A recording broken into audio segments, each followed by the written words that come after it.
yaakaar naa di tël noo nekk si internet ba xam lañu tal Sénégal baax xëy na politique yi nag yëmu nañ mooy politique bu njëkk ba ak lu am léegi daa am différence na tey ñii ñëpp ku mu mën a doon tey kenn ku ne yaa ngi xëy am looy def kenn ku ne yaay xëy am looy def kenn ku ne yaakaaru si ne dangay dem si état bi mu lay jox lii waaye mu lay jox laa kon nag lu mel noonu doo amee tey ñu dem da dernier moment ñu dégg ay wax yi sew sewaan yi xam ne ni tekkiwul dara te ña ko doon wax ñun gënoon a nekk suñuy noonu lu may wax ak mooy képp bépp patriote muy influenceur ba muy business kat baak muy ko daan wax si suuf ak ñu daan làq toog muy ku mën a doon nañ jéem a nekkaat benn man loolu loo tax woote bi nañ jéem a nekkaat benn nekk benn bi mooy lan benn patriote bu mu mën a doon ak foo mën a jóge ngir yàlla lan daan def depuis 2021 léegi ñu koy def nañ continuer si loolu nekk benn bolok xam fi ñuy teg suñuy tànk xam fi ñu jëm xam fi ñuy jëmale tey Sénégal jii tey duñ dof-dofloo billaahi wallaahi xasim duñ dof-dofloo tey da lii échec nii ñun ñëpp daan am gàcc man da sama jëm bopp laay wax man du échec man dellu naa fa ma jóge woon man mu dama koy wax du échec dellu naa man fa ma jóge woon laay delluwaat te dama naan Sénégal addio li italien naan addio laa koy wax Sénégal addio kon nag war noo mën a gën a góorgóorlu taxawaat poose bi jéem kaa tafawaat lay taayu ko dam lay taayu tëdd kenn ko ne xam fooy teg sa tànk man daal looloo tax ñu woote mbooloo mi woo ñi fi nekk xëy na li si des ñi si des daan ko eggale man nag sama wax si mbooloo bëriwul xëy na du lii sa première fois Baye Mbaye mi yaakaar naa am na lu mu si xam ñoom Mame Pathé xam nañu si xam yaakaar naa suñ groupe bi ñu yoon muy Elite Patriote campagne bi ñu campagne nationale ak benn fa ne mooy fu mu mën a doon Mame Pathé man ak Mame Pathé mii mosuñoo nekk suñuy kàddu bi mu dee taxaw si ginnaaw daa am ñi xam ne ñoo doon taxaw si ginnaaw bi moom mosumaa wax waaye nag lii jot wax daa jot wax ji nu mu jotee mooy doo rey sa bopp si àll bi dafa day bëgg a dee ay kulunaa yi xam ne tekkiw ni da nekk suuf ba kaa yàq ngir yàlla laa ñaan képp kuy patriote nan teg lépp si suuf APC yëpp kenn ku ne xam fooy teg sa tànk ñu juboo la nekkaat benn xol yi nekkaat benn di nga ko defee billaahi wallaahi Sénégal naa si kanam kenn ko daa taxaw si du fecc ndax ñu ngi ko jox dina ay dee muy président Diomaye muy premier ministre Ousmane Sonko muy El Malick mais nekk président assemblée ñetti ñooñu tey kenn ku ne am na qualité booy doxee te man dama see xam lu bari muy Ousmane damaa xam qualité bi ñuy dox muy Diomaye damaa xam qualité muy kii El Malick damaa xam qualité bi ñuy doxee léegi nag si qualité yooyu ñuy doxee noonu il faut que ñun ñu xam ne ñoo nekkoon si ginnaaw di leer ñu nekk benn jàppoo dëgg yàlla dañuy dimbali démb benn sëriñ bu am solo benn sëriñ bu mag damaa wax benn affaire démb damaa dem daa alxuraan la yow mu woo ma wax ma damaa tiit daa tëju woon te ubbi mu woo ma damaa tiit moo ko lu tax ma tiit moo ma lu ma dégg moo ko lu nga dégg jàmm dong sama moo ma incha allah kenn dafee mënul dara te jàmm dong nii ni am kon nag jàmm jooju nañuy ñaan yàlla mu continuer ñun ñëpp ñu nekk si jàmm loolu laa doon tijjee jërëjëf.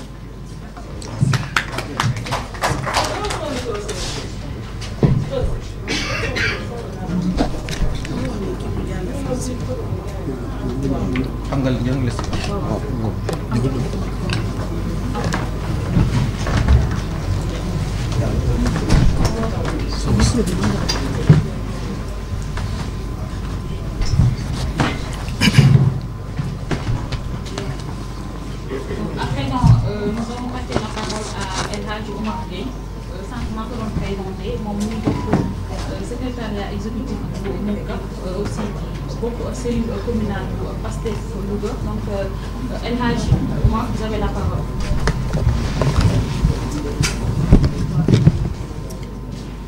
C'est bon. Donc assalamu alaikum wa rahmatullah. À préciser que El Hadji Oumar, vous allez faire la version française après le saut de merci détail. Donc bonjour à tous et à toutes. Sans tarder, je vais présenter un résumé en français qui a été décliné par les sentinelles du projet, par un groupe de personnes qui s'est défini ou qui se définit les sentinelles du projet. Et parmi ces gens-là, j'en connais Mornar Gueye ou Mor Parking, Mame Pathé, que j'ai connu dans Élite Patriotique ou Élite Patriote. sont des gens avec qui nous avons battu campagne durant les élections présidentielles,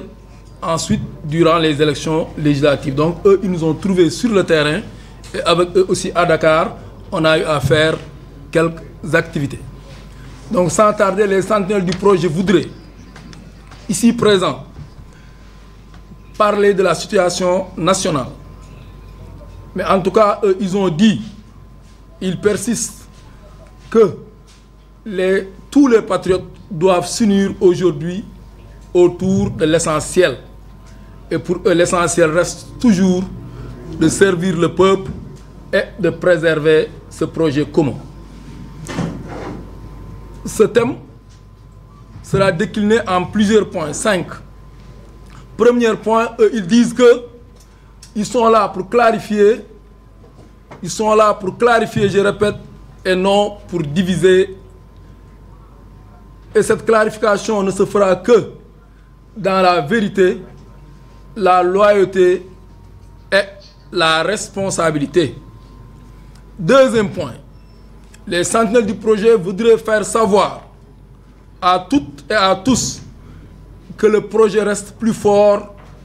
que nous tous, du président de la République jusqu'aux militants qui n'est pas simple, en tout cas jusqu'aux militants de Pastef. Ils disent aussi que le slogan Diomaye Moïse Sonko reste toujours d'actualité. Eux, ils ne voient aucune division entre ces deux personnes qui, pour eux, sont une même et unique personne avec une seule et unique vision qui est la vision du projet de transformation systémique de notre pays. En tout cas, ces sentinelles du projet voudraient être les gardiens de la stabilité au niveau interne, c'est-à-dire au niveau de Pastef, tant au niveau national, parce que c'est seulement cette stabilité qui nous permettra d'aboutir à nos résultats. Effectivement, ces résultats-là, nous pouvons y arriver, comme l'a dit tantôt Mornar Gueye en Wolof,